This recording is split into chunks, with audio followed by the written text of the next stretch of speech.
Eu já havia começado uma busca por conhecimento pessoal quando no meio desse caminho eu descobri o autismo. Na minha família primeiro, depois eu descobri o autismo em mim mesma.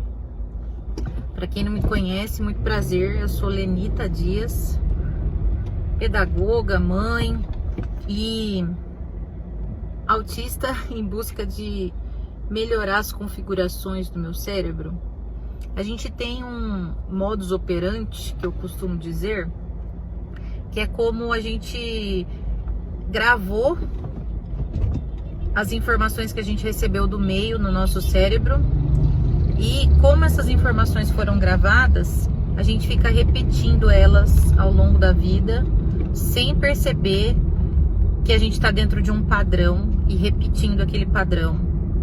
E um cérebro autista, ele vive em alerta, ele fica o tempo todo se sentindo acuado, com medo das situações, parece que tudo representa perigo.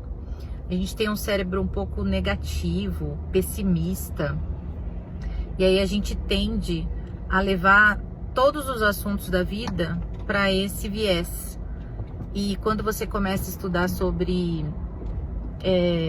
os diferentes tipos de funcionamento cerebral, o comportamento humano e até a reprogramação mental, porque o cérebro é plástico, ele tem neuroplasticidade, e apesar de, depois dos 6, 7 anos de idade, essa neuroplasticidade ser um pouco mais lenta, mais difícil de acessar, ela é totalmente possível.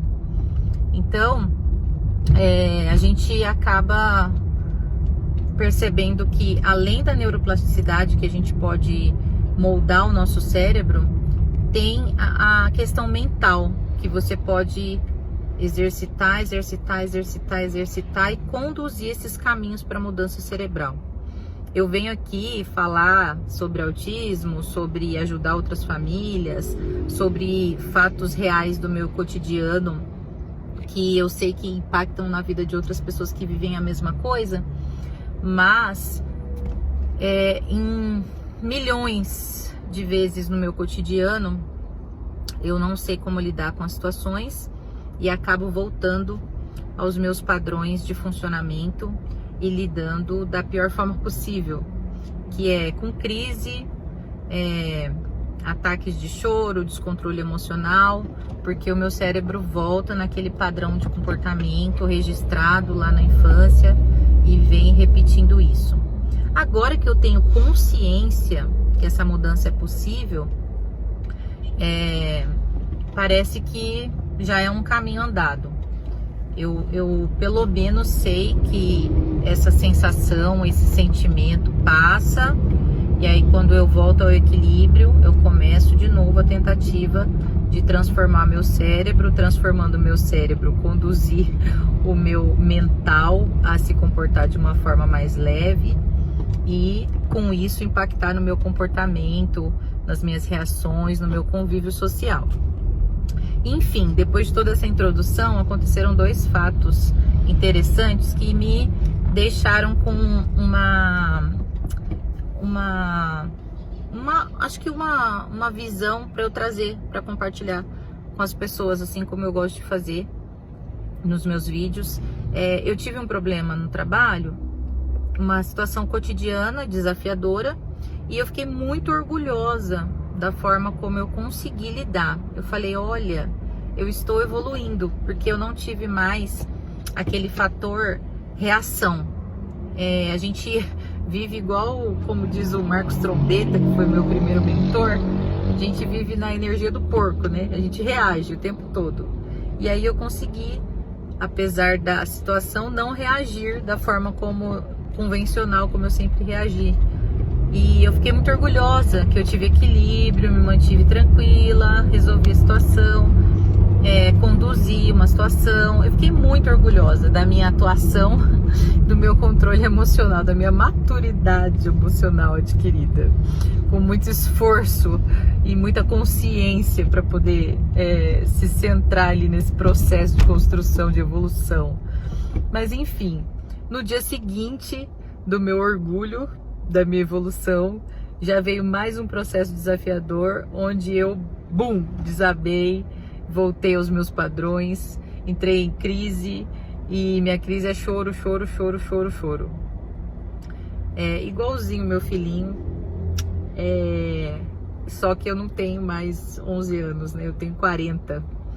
E mesmo nesse mesmo dia, quando eu cheguei para levar meu filho para terapia, no final da terapia, a psicóloga dele comentou comigo como ele se sente, quando ele se sente, né, inadequado, que ele fez alguma coisa que não é bacana socialmente, como por exemplo ficar interrompendo o amigo toda hora, querer falar só o que importa para ele e não escutar o amigo.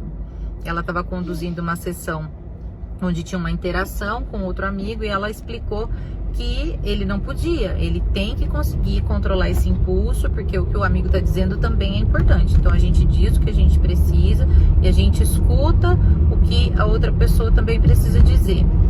E aí ela falou que quando ele se sente nessa posição de inadequação, ele quer se punir.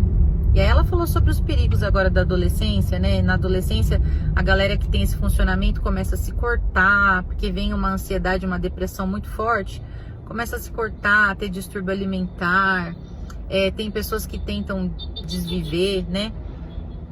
E esse pensamento é muito forte na mente do autista nível 1 de suporte. Qualquer dificuldade que você se sente encurralado, o primeiro pensamento que vem é desviver, porque você não consegue dar conta de viver nesse caos mental que você mesmo produz.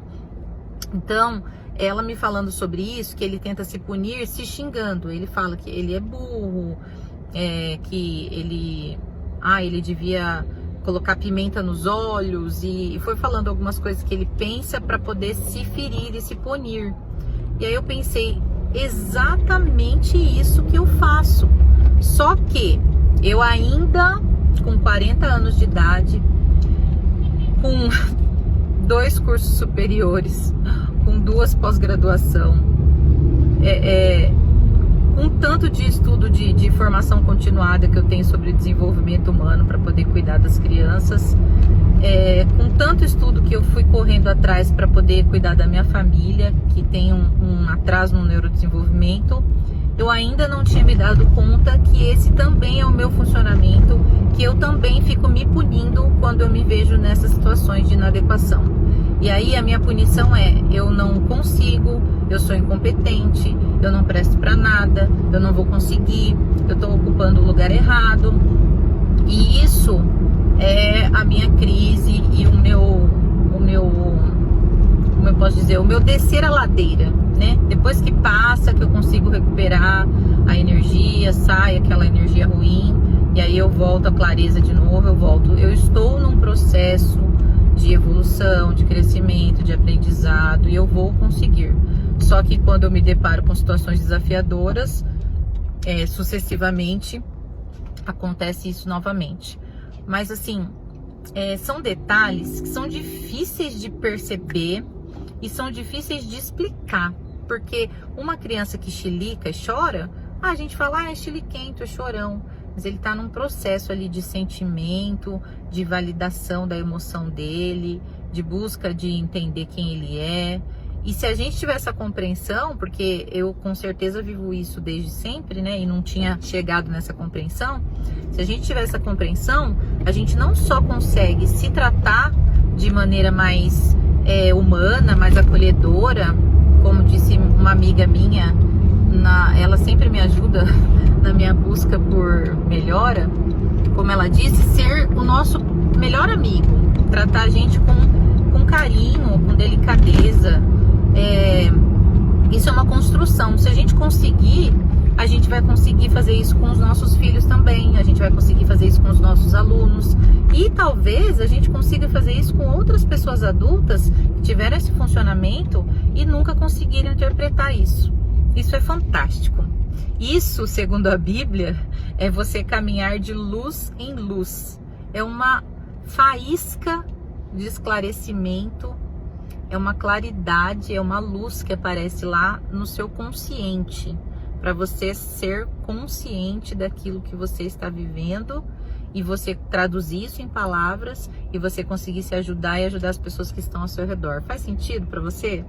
Se faz sentido para você, se você acha que esse conteúdo é relevante, compartilha com outras pessoas que precisam da sua ajuda, que podem se beneficiar dessa reflexão, dessa construção de pensamento. E o que eu sempre escrevo nas minhas redes sociais é que juntos e conscientes nós somos mais fortes. Porque quanto mais a gente refletir e alcançar consciência, melhor a gente vai ser pra gente e pro mundo, certo? Um beijo da professora Lenita.